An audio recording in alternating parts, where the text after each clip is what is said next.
bisa saja ada pikiran-pikiran seperti itu ya, bahwa HTI ini mungkin dalam pemilihan gubernur DKI dulu mereka berkampanye cukup luas ya, supaya rakyat tidak pilih Ahok. Ya, saya pikir sih itu hak mereka juga. Sebagaimana ormas yang lain mungkin kampanye supaya orang pilih Ahok, fair aja begitu. Kalau dikatakan bahwa dia ini membahayakan Pancasila sih saya nggak melihat ada unsur itu. Sehingga kan mereka dialog dulu. Pancasila bagaimana?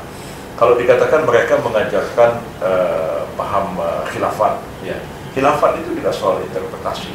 Khilafat itu satu ajaran yang memang ada di dalam sejarah perkembangan politik Islam. Tapi sebagaimana Pancasila itu juga banyak tafsirnya, khilafat pun juga banyak tafsirnya. Jadi tafsir yang mana mau dipakai? Nah, kalau saya berpendapat bahwa khilafat itu dituangkan dalam konstitusi kita, dalam UUD 45 itulah khilafat dalam arti modern yang paling pas untuk situasi Indonesia sekarang. Tapi mungkin khilafat yang dipahami oleh HTI agak berbeda. Jadi saya sendiri pun pahamannya itu mungkin tidak sama dengan HTI mengenai khilafat itu. Tapi saya mau membela HTI karena saya tidak setuju pemerintah sewenang-wenang menafsirkan Pancasila menurut maunya dan kemudian menilai satu ormas itu bertentangan dengan Pancasila dan kemudian harus dibubarkan. Jadi saya membela hak-hak mereka sebenarnya. Nah, itu kan kalau arti Pancasila yang berarti Mas Yusril setuju nggak dengan dilarang untuk menggunakan nama, lambang, baik itu negara ataupun mungkin seragam yang mungkin menyerupai instansi aparat seperti itu?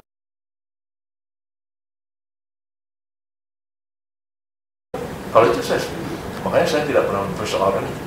Yang saya persoalkan itu pasal 59 ayat 4. Kalau yang lain-lain itu saya prinsip nggak ada keberatan. Jadi kalau ormas itu terlibat dalam kegiatan makar misalnya, mau memisahkan sebagian wilayah Indonesia, saya setuju dipidana. Ya saya sangat concern itu soal Pancasila itu. Karena banyak rezim selalu menggunakan Pancasila untuk memberangus lawan-lawan politik. Kita lihat Bung Karno dulu. Ya, siapa yang anti Nasakom, anti Pancasila, ya kan? Pancasila itu apa? Tujuannya menciptakan masyarakat sosialisme Indonesia. Ya. Siapa yang anti GBHN, anti Pancasila. GBHN-nya apa? GBHN-nya adalah manifesto politik. Orang tua saya dulu nggak setuju dengan itu, karena partainya dibubarin. Ya. Partai Masyumi dibubarkan, PSI dibubarkan. Nah, zaman Pak Harto, siapa yang menentang asas tunggal?